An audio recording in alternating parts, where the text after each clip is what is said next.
Halo semuanya, pernah dengar nggak ada sebuah tempat yang namanya kota, tapi sebenarnya bukan kota? Aneh kan? Nah, hari ini kita bakal kupas tuntas keunikan dari kota Janto di Aceh Besar. Sebuah nama yang jujur aja bikin penasaran banget.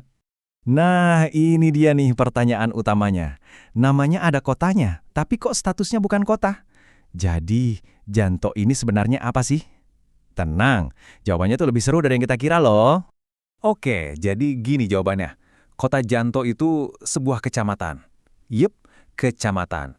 Tapi, kecamatan ini punya tugas khusus sebagai pusat pemerintahan alias ibu kota buat Kabupaten Aceh Besar. Jadi, kata kota di namanya itu nunjukin fungsinya sebagai ibu kota, bukan statusnya sebagai kota otonom kayak Jakarta atau Surabaya gitu. Oke, sekarang kita udah paham kan statusnya apa? Biar lebih kebayang, yuk kita lihat langsung di peta. Di mana sih letak ibu kota yang unik ini? Nah, bisa dilihat ya di peta, Janto ini posisinya strategis banget ada di jantungnya Kabupaten Aceh Besar. Dan yang bikin spesial, lokasinya tuh dikelilingi alam hijau. Benar-benar kayak permata tersembunyi yang tenang dan asri banget. Setiap tempat pasti punya cerita di balik angka-angkanya kan? Nah, sekarang waktunya kita bedah sedikit data-data penting soal Janto. Biar kita makin ngerti seberapa besar, gimana sejarahnya, dan apa yang bikin dia unik. Coba deh bayangin, sebuah ibu kota kabupaten, tapi penduduknya cuma sekitar 9.500-an jiwa. Sedikit banget kan? Justru disitulah daya tariknya. Suasananya tenang, jauh dari kata macet dan bising. Eits, tapi jangan salah sangka dulu. Meskipun penduduknya sedikit, wilayahnya itu luas banget, 593 km persegi. Artinya apa? Kepadatan penduduknya super rendah. Di sini tuh alam benar-benar masih jadi raja, masih lega banget buat bernapas. Kalau kita lihat sejarahnya, Janto ini nggak dari dulu jadi ibu kota loh. Momen pentingnya itu terjadi di tahun 1984.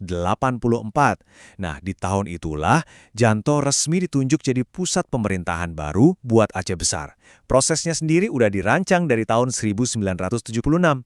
Oke, selain statusnya yang unik, aset terbesar Janto itu, ya alamnya, nggak bisa dipungkiri. Iklim di sini tuh jadi kunci utama yang bikin pemandangannya hijau royo-royo dan pastinya ngaruh banget ke kehidupan warganya sehari-hari. Singkatnya gini, Janto itu punya iklim hutan hujan tropis. Artinya, hujan turun hampir sepanjang tahun. Ini yang bikin tanahnya subur, tanamannya rimbun, dan jadi semacam surga hijau buat berbagai macam flora dan fauna. Nah, coba kita intip datanya sedikit. Suhunya kan kelihatan hangat dan stabil terus sepanjang tahun. Memang sih ada bulan yang agak kering kayak di bulan Juli, tapi coba lihat deh, pas masuk akhir tahun, boom, curah hujannya langsung naik drastis. Inilah yang bikin tanah di sana subur terus. Oke, sebagai penutup, yuk kita lihat lebih dekat lagi gimana sih kehidupan masyarakat di sana. Kita intip unit-unit terkecil yang jadi fondasi komunitas di Janto. Jadi di Janto ini, kecamatannya itu dibagi lagi jadi beberapa mukim. Mukim ini sistem administrasi yang khas Aceh banget. Nah, di dalam setiap mukim ada desa-desa yang disebut gampong. Ini dia nih beberapa nama dari total 13 gampong yang ada. Pastinya hubungan antar warganya erat banget di sini. Dan ini bisa dibilang jantungnya komunitas di Janto. Masjid Agung yang megah. Bangunan ini bukan cuma tempat ibadah loh, tapi juga jadi simbol ketenangan sekaligus pusat kegiatan sosial warga di ibu kota yang super unik dan damai ini.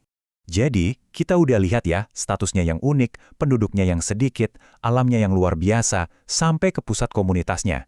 Tapi, itu semua baru kulitnya aja loh. Pertanyaannya sekarang, di balik semua ketenangan dan keasliannya ini, kira-kira keindahan dan rahasia apa lagi ya yang masih disimpan sama Janto?